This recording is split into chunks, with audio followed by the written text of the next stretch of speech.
여러분 안녕하십니까, 반장입니다. 지난 4월 17일 중국의 신화닷컴은 600만 구독자를 보유한 아들의 사망 이후 그 어머니가 2년이 지난 후 법원에 소송을 제기한 소식을 다시 한번 자세히 보도했습니다. 사건 발생 후 2년이 지나서야 어머니가 법원에 아들의 사인을 밝혀달라 소송을 제기한 것인데요. 홍나는 일상의 소소한 재미를 위주로 만든 영상으로 큰 인기를 얻은 인물로, 이런 일상 영상 이외에 특히 낚시를 좋아해 라이브로 낚시하는 영상도 자주 올리던 유명 유튜버였습니다. 라이브 방송 중 알게 된 인연으로 사귀게 된 여친과 함께 2020년 9월 낚시를 갔던 홍나는 낚시를 위해 낚싯대를 펴는 과정에서 주변의 전기시설들과 닿는 불상사로 인해 22살이라는 어린 나이에 하늘의 부름을 받고 맙니다. 그런데 사건 발생 후 2년이 지난 시점에서 홍난의 어머니는 당시 낚시하던 주변의 전기시설을 관리하던 장춘전기회사에 관리부실과 위험요소를 알리는 안전표지판의 부족 등의 이유를 들어 한화 약 2억 3천만 원가량을 배상해달라는 소송을 2022년 12월에 제기하게 됩니다. 洪南是我的独生子，才22岁，也非常有才华。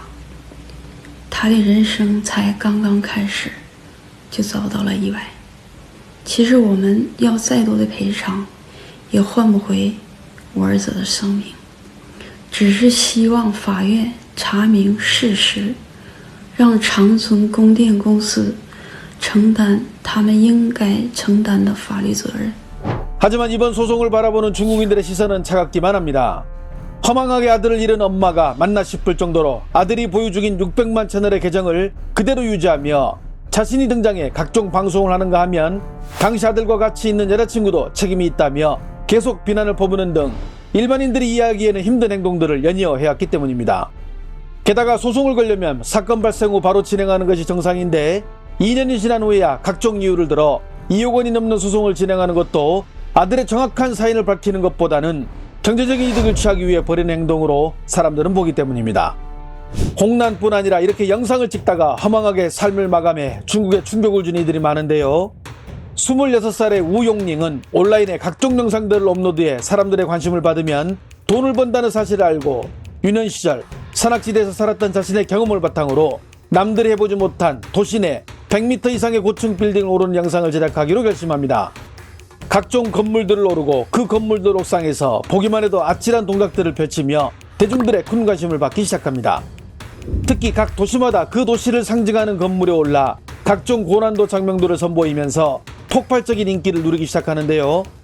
건물 끝을 걸어다니는 것은 기본이고 각종 기구들을 타고 아슬아슬한 장면을 보여주는가 하면 건물 벽에 매달려 턱걸이를 하는 모습까지 보기만 해도 살벌한 영상들을 계속 업로드하며 수백만 구독자를 보유하게 됐으며 각종 스포츠 전문 회사들은 그에게 건물을 오를 때 자사의 옷을 입어달라는 광고 협찬까지 중국에서 센세이션을 일으키게 됩니다.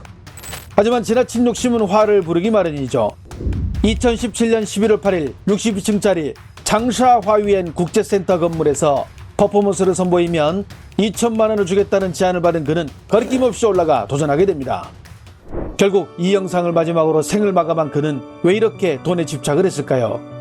중학교 1학년 때 아버지가 갑자기 병으로 세상을 뜨자 어머니는 그 충격으로 정신병을 앓았는데 외동아들이던 그는 어머니의 병원비 마련을 위해 이런 영상을 찍은 사실이 알려져 사람들을 더 안타깝게 만들었습니다.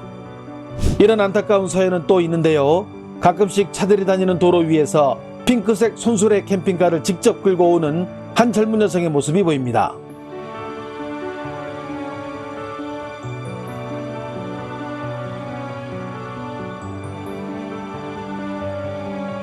세상의 아름다운 모습을 기록하고 보여주겠다는 일념으로 2018년부터 자신이 직접 제작한 손으로 끄는 태양광 캠핑카를 만들어 도보로 중국 전역을 돌던 여행 유튜버 허난 메이메이는 2021년 5월 20살이 되던 해에 티베트를 다음 목적지로 정하고 여행을 떠나게 됩니다. 소소한 여행 일상을 담아 방송을 하던 그녀는 여행 중 자신의 고향인 허난성이 수해 피해를 입었다는 소식을 듣자 5천 위엔, 한화로 약 95만 원을 기부하기도 하고 길에서 만난 2마리 유기견을 거두어 여행 길동무로 삼기도 하는 등 그 마음 씀씀이가 착한 여성이었습니다. 하지만 2021년 8월 21일 생방송을 진행하던 도중 갑자기 쾅 하는 소리와 함께 방송이 중단됐는데요.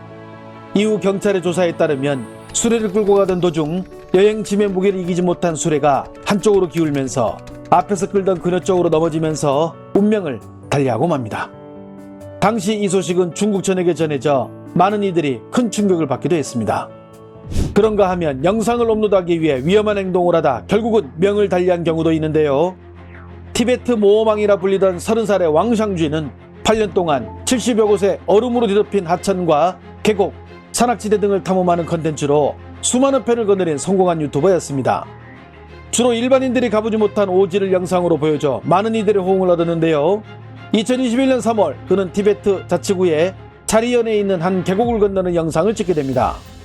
하지만 영상을 찍으러 간 왕샹쥐는 더 이상 어떤 소식도 들려오지 않았으며 그의 종족을 아는 이도 없어 이후 공안당국에 신고를 접수, 대대적인 수색 작업이 펼쳐진 끝에 2021년 3월 14일 계곡 근처에서 그를 발견했지만 그는 이미 하늘의 부름을 받은 상태였습니다. 그리고 이 사건 역시 중국 사회에 적지 않은 충격을 몰고 오기도 했습니다. 이렇게 위험한 행동에 대한 경고를 무시한 또 다른 이도 있는데요.